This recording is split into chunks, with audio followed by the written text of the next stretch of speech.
Le moment est solennel. Familles, amis et politiques de tous bords réunis à Kanibé en souvenir de Younoussa Bamana. Ce colloque est une succession de témoignages de l'homme qui était le Mzé Bamana, comme il l'appelait affectueusement. L'enfant de Kanibé, scolarisé à Pamandi, avait une vision d'un développement global de Mayotte, comme s'en souvient le docteur Martial Henry. Monsieur Bamana, effectivement, au Conseil général, en tant que président, était quelqu'un de très compétent,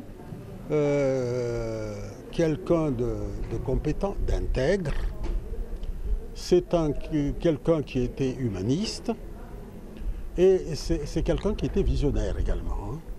Il avait des priorités, il aimait beaucoup Mayotte, mais il n'aimait pas seulement le Mayotte comme à la Mayotte citadine, c'est-à-dire Mamoudzou, Pamandi, l'abattoir.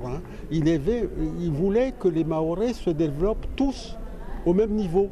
Électrification rurale, eau courante dans tous les foyers mahorais, dispensaires de proximité, construction des écoles. L'instituteur de brousse, comme il aimait se qualifier, avait plusieurs facettes.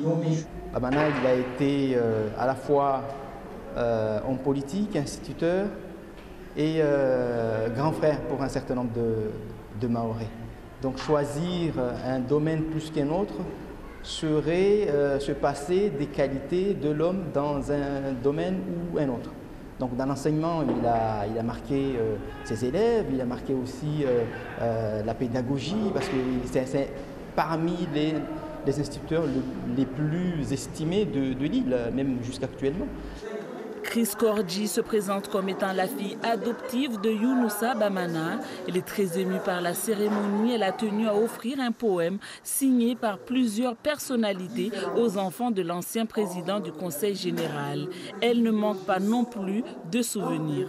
C'est vraiment quelqu'un qui nous a inculqué non seulement le sens du devoir, le sens des responsabilités, mais aussi une certaine fierté dans la cause qu'on porte, et un refus de l'oppression, un refus de se laisser abattre, de se laisser battre, et en même temps, ça ne pouvait marcher ça, et c'est lui qui nous l'a appris que parce qu'on travaille.